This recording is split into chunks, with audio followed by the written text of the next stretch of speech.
उत्तर पूर्वी बिहार के सबसे बड़े अस्पताल भागलपुर के जवाहरलाल नेहरू मेडिकल कॉलेज अस्पताल की करें तो 700 बेड वाले कोविड अस्पताल में आज तक सैकड़ों मरीजों की मौत हुई है और उस मौत के पीछे का कारण अस्पताल में ऑक्सीजन के लो प्रेशर से आपूर्ति माना जा रहा है। अलग बात है कि भागलपुर के डीएम सुब्रत कुमार सेन व्यवस्था को दुरुस्त करने की बात कहते हैं, लेकिन जवाब टाल मटोल कर दे रहे हैं।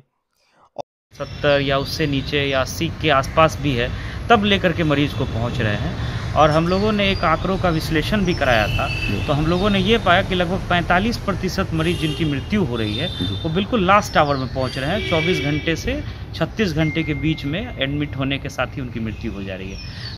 की स्थिति को लेकर के हम लोगों ने मजिस्ट्रेट की प्रतिनियुक्ति भी की गई है और हम लोग ये सुनिश्चित करेंगे कि भागलपुर जिले और जो हमसे टैग जिले हैं उसमें ऑक्सीजन की आपूर्ति की कोई समस्या नहीं। लोगों का कंप्लेन है सर कि ऑक्सीजन रात में वहाँ पे थोड़ा उन लोगों का डिस्चार्ज स्लो हो जाता है। नहीं देखिए, वो वहाँ पर हम लोगों ने जो मेडिकल कॉलेज की अगर आप बात करेंगे जी, तीनों शिफ्ट में हम लोगों ने पदाधिकारी को दिया है और लगातार जो है वहाँ ऑक्सीजन के फ्लो की मॉनिटरिंग होती है। सिलेंडर्स भी कुछ लगे हुए हैं और ज़्यादातर जो है वो पाइप सप्लाई है, तो उसमें जो है किसी एक बेड पे कम करने और दूसरे पे बढ़ाने वाली बात नहीं होती है, वो रेगुलर सप्लाई है। और ऑक्सीजन सिलेंडर की कोई कमी हम लोग जो बड़े जंबो सिलेंडर लगते हैं मेन पोल में, उसकी हम लोग कोई कमी नहीं होने देते हैं। और कहीं अगर कोई ऐसी शिकायत आती है ऑक्सीजन की कमी से मौत के सरकारी आंकड़े बताएं तो पिछले 24 अप्रैल से 7 मई तक करीब 100 से ज्यादा कोविड मरीज की मौत हुई है। और अगर गैर सरकारी आंकड़े की बात करें तो भागलपुर के बरारी शमशान घाट के विद्युत शवदागृह के रजिस्टर और गंगा किनारे जलाए जाने वाले लाशों की संख्या 400 से ज्यादा है। पूर्वी बिहार के सबसे बड़े सरकारी अस्पताल JLNMCH में भागलपुर समेत 6 जिलों के कोविड मरीज भर्ती हैं और कोरोना मरीजों की मौत का सिलसिला भी जारी है। पिछले 1 माह से सरकार ने इस कोरोना डेडिकेटेड अस्पताल में 100 मरीजों की मौत बताई है। इसमें 85 से 90 मरीजों की मौत का कारण शरीर में ऑक्सीजन की कमी बताई गई है। 5 मई को अस्पताल में 14 मरीजों की मौत हुई, इनमें भी मौत का कारण ऑक्सीजन बताया गया। इस सबके बीच अस्पताल प्रबंधन का पर्याप्त ऑक्सीजन मिलने का दावा भी दम तोड़ता नजर आ रहा है। एक और परिजनों का बेहतर इलाज ना होने की शिकायत और 2 दिन पहले 2 डॉक्टरों की पिटाई व तोड़फोड़ की घटना भी ऑक्सीजन ना मिलने के आरोप में की गई। जाहिर सी बात है, मरीजों को जितनी मात्रा में ऑक्सीजन मिलनी चाहिए नहीं मिल रही है। उनका शरीर धीमी ऑक्सीजन सप्लाई की जरूरत के मुताबिक नहीं खींच सका और मौत हो गई। अस्पताल में पाइप से मरीजों के बेड तक ऑक्सीजन सप्लाई करने वाले ठेकेदारों ने 11 की बजाय महज 3 कर्मचारी रखे हैं। वे ठीक से सप्लाई की निगरानी नहीं कर पा रहे हैं। आइसोलेशन वार्ड, ICU, इमरजेंसी आदि में अभी भी 60% बेडों पर सही तरीके से ऑक्सीजन नहीं मिल पा रहा है। भागलपुर के डीएम सुब्रत कुमार सेन कहते हैं कि ऑक्सीजन लेवल घटने से मरीजों की मौत की बड़ी वजह देर से एडमिट होना भी है। मरीजों की स्थिति कंट्रोल से बाहर होने पर परिजन उन्हें एडमिट कराते हैं। कॉलेज के साथ भागलपुर प्रमंडल, मुंगेर प्रमंडल, इवन आप पूर्णिया प्रमंडल के भी कई जिले और वहाँ के मरीज यहाँ इलाज के लिए, चूँकि एक हायर सेंटर के रूप में है, ये DCH है, डिस्ट्रिक्ट कोविड हॉस्पिटल है और डेडिकेटेड कोविड हॉस्पिटल है। 700 यहाँ बेड की कैपेसिटी है और जहाँ तक मेरी जानकारी है कि कल के हिसाब से लगभग 400 मरीज यहाँ भर्ती भी थे। तो कई बार ये हम लोग देख पूरे प्रदेश के साथ बिहार में भी वैश्विक महामारी कोरोना वायरस के बढ़ते कहर को देखते हुए राज्य सरकार के द्वारा 15 मई तक संपूर्ण लॉकडाउन किया गया है। इसके तहत दुकान और बाजार खोलने के लिए जारी गाइडलाइंस के अनुसार दिन के 11 बजे तक ही दुकान खोलना है। बावजूद इसके भागलपुर शहरी क्षेत्र स्थित बाजार में कई दुकान दिन के 11 बजे के बाद भी खुले पाए गए, जिसके बाद जिला प्रशासन के द्वारा संक्रमण से बचाव को लेकर शहरी क्षेत्र के मुख्य बाजार जाने वाली सड़क पर वैरायटी चौक के समीप बैरिकेडिंग कर गाड़ियों की आवाजाही पर रोक लगा दिया गया।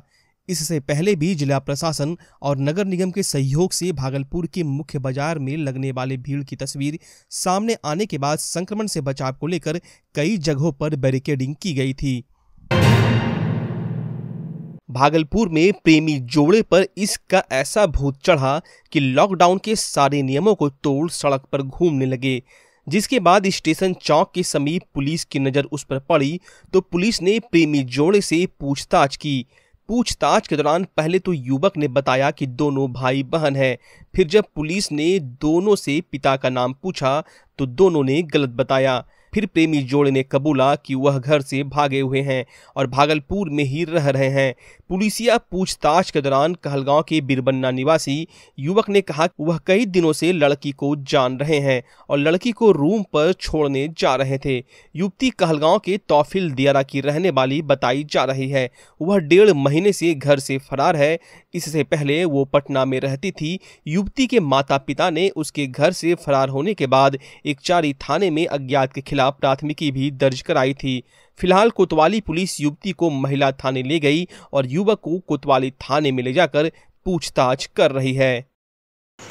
कहाँ से आए थे? कहाँ जा रहे थे? कहलगांव रहती थी। हाँ, मेरी पढ़ाई करते थे। क्या चीज़ का पढ़ाई? कहाँ पर? दीदी कम करते थे। दीदी का रमरा कोठारी।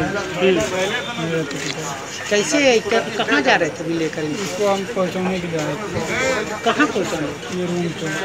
कहाँ है इसका? यही भागलपुर में। क्या करती है? ये यहीं रहती है सर। घर है इसका तौफील दियारा। कैसे इनको जानते?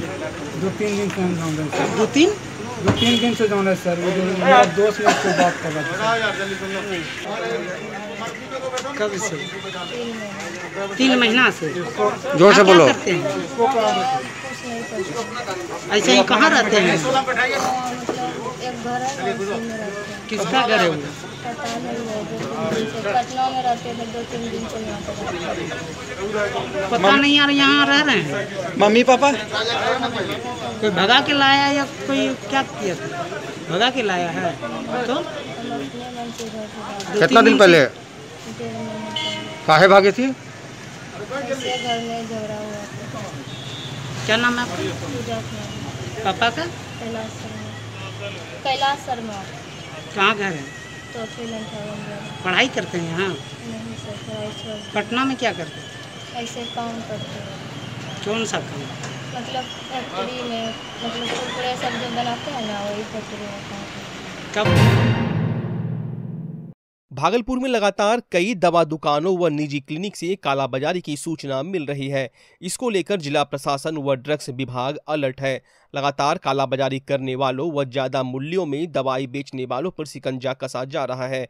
इसी कड़ी में ड्रग विभाग के एसडीओ प्रदीप कुमार के नेतृत्व में बाल्टी कारखाना चौक स्थित अपना मेडिकल हॉल में छापेमारी की गई। घंटों चली छापेमारी में ड्रग्स विभाग ने कई अनियमितता पाई। ड्रग विभाग के एडीसी प्रदीप कुमार ने बताया कि दवा को ज्यादा कीमतों पर बेचने की सूचना मिली। इसको लेकर यहां छापेमारी की गई कि दुकानदार के द्वारा लोगों को दवा की रसीद भी नहीं दी जा रही थी। अधिकारी के द्वारा दुकान संचालक पर मुकदमा दर्ज किए जाने और दुकान का लाइसेंस रद्द किए जाने की भी बात कही गई। ड्रग विभाग की टीम के इंस्पेक्टर दयानंद प्रसाद, इंस्पेक्टर जितेंद्र कुमार व नोडल अधिकारी शामिल थे। जन अधिकार पार्टी के राष्ट्रीय अध्यक्ष और पूर्व सांसद पप्पू यादव के द्वारा सारण के सांसद राजीव प्रताप रूडी के आवासीय कार्यालय से दर्जनों एम्बुलेंस बरामद किए जाने को लेकर भागलपुर विधायक और कांग्रेस विधानमंडल दल के नेता अजीत शर्मा ने भाजपा नेता, सारण के जिलाधिकारी, सिविल सर्जन और सक्षम पदाधिकारियों पर धारा 302 के तहत आपराधिक मामला दर्ज किए जाने की मांग की है। कांग्रेस विधायक ने कहा कि एम्बुलेंस खरीदने को लेकर सरकार के द्वारा जारी गाइडलाइन का भाजपा सांसद के द्वारा सारण के अधिकारियों की मिलीभगत से धज्जियां उड़ाई गई है। इस सवाल पे अभी मैं सब मीडिया चैनल्स पे देख रहा था पूर्व सांसद पप्पू यादव का बयान, जो अभी सांसद हैं आपके सारण जिला के आपके जो सांसद हैं राजीव प्रताप रूडी जी, वो बड़ा ही आराम से कह रहे हैं कि मैंने 80 एम्बुलेंस खरीदा। उस सांसद को, पूर्व सांसद को पता नहीं है जिसमें कि 56 कार्यरत है। आप तो यह पहले बताइए कि कैसे यह खरीद होता है, सिस्टम क्या है, विधायक और सांसद कैसे खरीदते हैं। हम लोग सिर्फ अनुशंसा करते हैं। आप क्या फंड का क्या नाम है आप लोग जानिए, पूरे जनता को जानने का अधिकार है। संसद सदस्य स्थानीय क्षेत्र विकास योजना के तहत सांसद को सिर्फ अनुशंसा करना है। खरीदारी कैसे होती है? 3 सदस्य की समिति बनती है, उसमें जिला अधिकारी हो सकते हैं, योजना पदाधिकारी, दोनों में कोई अध्यक्षता कर सकते हैं, सिविल सर्जन उस जिला में जो हैं वो सदस्य होंगे। तीसरा, डिस्ट्रिक्ट मजिस्ट्रेट जिस पदाधिकारी को नॉमिनेट करेंगे वो 3 सदस्य उसकी खरीद बिक्री करेंगे, और जो खरीदने के बाद यह सिविल सर्जन चिकित्सक पदाधिकारी के अधीन होगा। ये मेरे पास सर्कुलर है, आप लोग को मैं दिखाता हूँ। आप लोग बड़ा क्लोज से देखिए, मैंने टिक भी किया है, कैसे पूरा नाम भी है संसद का। संसद क्या कर सकते हैं ये देखिए, इसमें साफ लिखा है, एम्बुलेंस सब वाहनों की खरीद संसद सदस्य की सिफारिश पर तथा जिला मजिस्ट्रेट जिला कलेक्टर की अध्यक्षता में एक 3 सदस्यीय समिति द्वारा जांच किए जाने के बाद की जाएगी। ये रहना है चिकित्सक पदाधिकारी। आप क्या कैसे है, ये क्राइम है। और आप कह रहे हैं कि पप्पू यादव गाड़ी ले जाएं, सारण की जनता को कसम दे दें कि हम ड्राइवर दे के इनको चलवाएंगे। अरे कोई भी जनता, कोई भी नेता ड्राइवर नहीं अपॉइंट कर सकता है। ये सरकारी जो नियम कायदे हैं उस पर अपॉइंट होते हैं। सिर्फ सांसद और विधायक लोग अनुशंसा करते हैं। आप सीधे, ये दोषी कौन कौन है? जिला पदाधिकारी राजीव रूढ़ी जी जो सांसद है, वहाँ जो योजना पदाधिकारी है, इन लोग को सिविल सर्जन गाड़ी पे तो उनके कार्यालय नहीं जाना है, सरकारी पदाधिकारी के अधीन रहना है, और ड्राइवर भी नियम के अनुसार शर्तों के हिसाब से इनको बहाली करनी थी। भागलपुर के शहरी क्षेत्र के कई वार्ड भीषण जल संकट से गुजर रहे हैं। भागलपुर के इसाकचक के दर्जनों घरों के लोगों का सहारा इसाकचक स्थित दुर्गा मंदिर में बना प्याऊ है, जहां से लोग परेशानियों को झेलते हुए काफी दूर सफर तय कर अपने घरों में खपत होने वाले पानी को ढोकर ला रहे हैं। इस दौरान जल संकट का सामना कर रहे लोग स्थानीय जनप्रतिनिधि के द्वारा उपेक्षा किए जाने की भी शिकायत कर रहे हैं। क्या पागल के बारे में बोली थी? पियाऊ नहीं बनवाया है, पियाऊ नहीं बनवाया। तो मास्क नहीं ना लगावे छो? लगा जब भूली गए घर में। काली मां मंदिर है। जगदीशपुर प्रखंड मुख्यालय स्थित बाजार में कोविड-19 के तहत चलाए जा रहे लॉकडाउन का उल्लंघन करने पर जगदीशपुर बाजार के कोमल श्रृंगार स्टोर एवं गणेश बर्तन भंडार को सील कर दिया गया। राज्य सरकार के आदेशानुसार राज्य भर में लॉकडाउन का सख्ती से पालन हो रहा है ताकि कोरोना जैसी महामारी से निपटा जा सके। वहीं लोगों को दैनिक जरूरत के सामान खरीदारी के लिए कोई परेशानी न हो, इसके लिए दुकानों को 11 बजे तक खोलने की अनुमति भी दी गई है। जब अंचलाधिकारी एवं वरीय पदाधिकारी जगदीशपुर बाजार का निरीक्षण कर रहे थे तो निर्धारित समय सीमा के बाद भी 2 दुकानें खुली हुई पाई गई। कोविड नियम के उल्लंघन के कारण दोनों दुकानों को अधिकारियों के निर्देश पर सील कर दिया गया और प्राथमिकी दर्ज की गई है। तत्काल 15 मई तक उनके दुकान को सील कर नहीं खोलने का आदेश दिया गया है। दुकान सील करने के बाद अन्य दुकानदारों ने भी समय से दुकान बंद करने एवं खोलने की बात कही। पूर से जमशेदपुर टाटा की ओर जा रही शंकर पार्वती बस से ड्राइवर के गिर जाने से मौके पर ही मौत हो गई। प्राप्त जानकारी के अनुसार शंकर पार्वती बस भागलपुर से प्रतिदिन की भांति टाटा जमशेदपुर जा रही थी। जगदीशपुर स्टैंड पर बजरंगबली चौक के पास बस पर चूड़ा लोड किया जाने लगा। ड्राइवर ऊपर में चूड़ा चढ़ा रहा था। इसी क्रम में उसका पैर फिसला और वह गिर गया। अचेत अवस्था में उसे स्थानीय जगदीशपुर प्राथमिक स्वास्थ्य केंद्र लाया गया, जहां पर उसे बेहतर इलाज के लिए मायागंज भेजने की कवायद की गई, जहां ले जाने के क्रम में उनकी मृत्यु हो गई। मृतक की पहचान जमशेदपुर के आजाद नगर के मंसूर का पुत्र नौशाद के रूप में हुई है। जगदीशपुर थाने को जानकारी दी गई। मौके पर जगदीशपुर पुलिस पहुंचकर शव को अपने कब्जे में लेकर पोस्टमार्टम के लिए भेज दिया। थानाध्यक्ष महेश कुमार ने बताया कि मामले की छानबीन की जा रही है। हम माल खरीदा रहे थे जी, और वो अपने से चढ़ गया। चढ़ने के बाद बोल रहा है ये माल आगे करो, माल पीछे करो, पर हम कर लेंगे, अब जाइए ना 10 बजे। तो इनका नाम क्या है? नसर। पिता का नाम? मोहम्मद मंसूर आलम। पिता का नाम? कहाँ घर हुआ इनका? टाटा में रहने वाला। कौन गाड़ी में रहते थे? शंकर पार्वती। मधुसूदनपुर ओपी क्षेत्र के कंझिया बाईपास के समीप स्थित बहियार में आज सुबह एक शव मिलने से इलाके में सनसनी फैल गई। स्थानीय लोगों से मिली जानकारी के मुताबिक शव को कहीं और हत्या कर ठिकाने लगाने के लिए बहियार में फेंक दिया गया है। हालांकि अभी तक शव की पहचान नहीं हो पाई है। इस घटना को लेकर मौजूद कई लोग कई तरह की चर्चा कर रहे हैं। मिली जानकारी के मुताबिक बीती देर रात बारिश के कारण शव काफी फूल गया था। वहीं जानवर भी उसके कई अंग को नोच कर खा लिए थे। सबकी स्थिति इतनी भयावह थी कि कोई भी उसके करीब जाने की हिम्मत नहीं जुटा पा रहा था। हालांकि चेहरा सुरक्षित होने से पहचान होने की उम्मीद है। पुलिस ने सबको अपने कब्जे में लेकर पोस्टमार्टम के लिए भेज जांच में जुट गई है।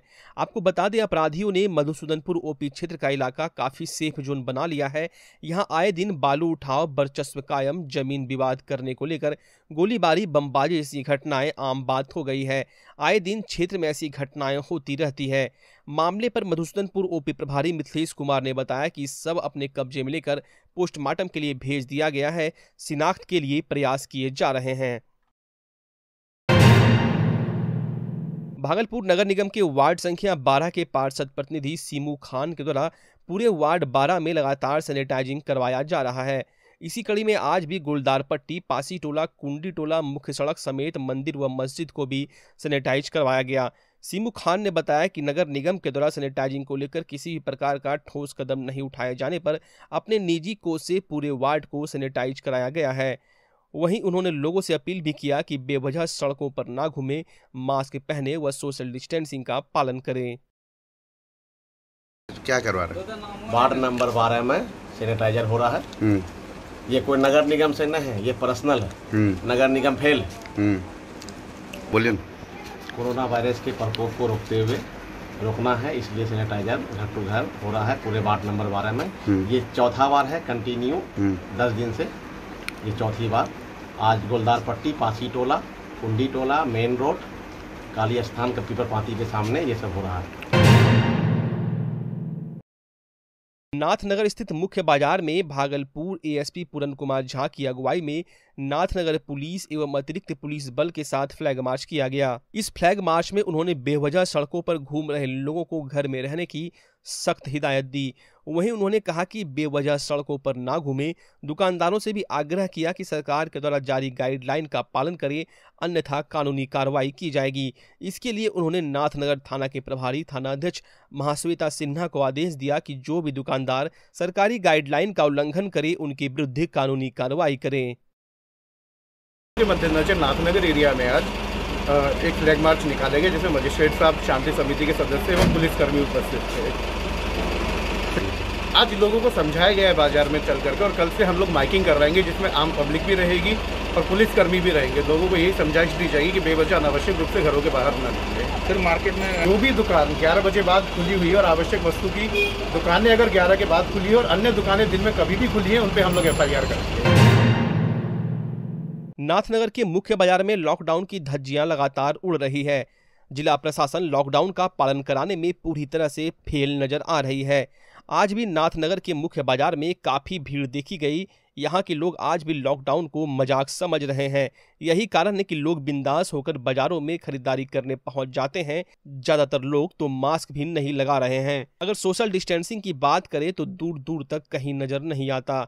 यहाँ तक कि कपड़े की दुकान, रेडीमेड जूते चप्पल की दुकान सभी खुली हुई देखी गई। वहीं जिला प्रशासन लगातार लॉकडाउन का सख्ती से पालन कराने का निर्देश देती है, लेकिन सच्चाई क्या है वह आप खुद देख सकते हैं।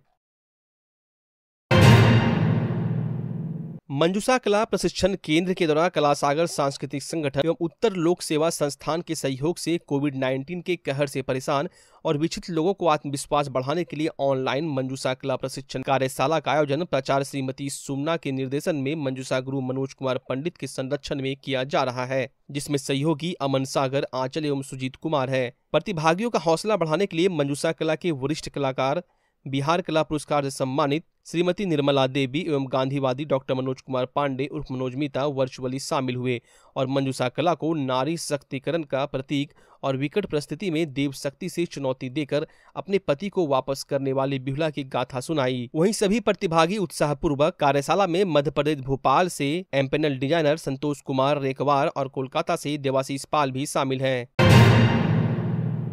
आपके भागलपुर में पूरी भव्यता के साथ महिलाओं के लिए पहली बार भव्य रेंज और ब्रांडेड आइटम का संसार भाव्या। बैनवियो बेहद ही खूबसूरत sari, lehenga, salwar suit, suit piece, kurti और अंडरगारमेंट्स, ये सब कुछ होगा एक ही छत के नीचे। भाव्या यानी भाव्या के साथ भव्य रेंज की सौगात। बैनवियो Bhavya exclusive showroom Kachahari Chowk near petrol pump Bhagalpur. Bhavya exclusive showroom.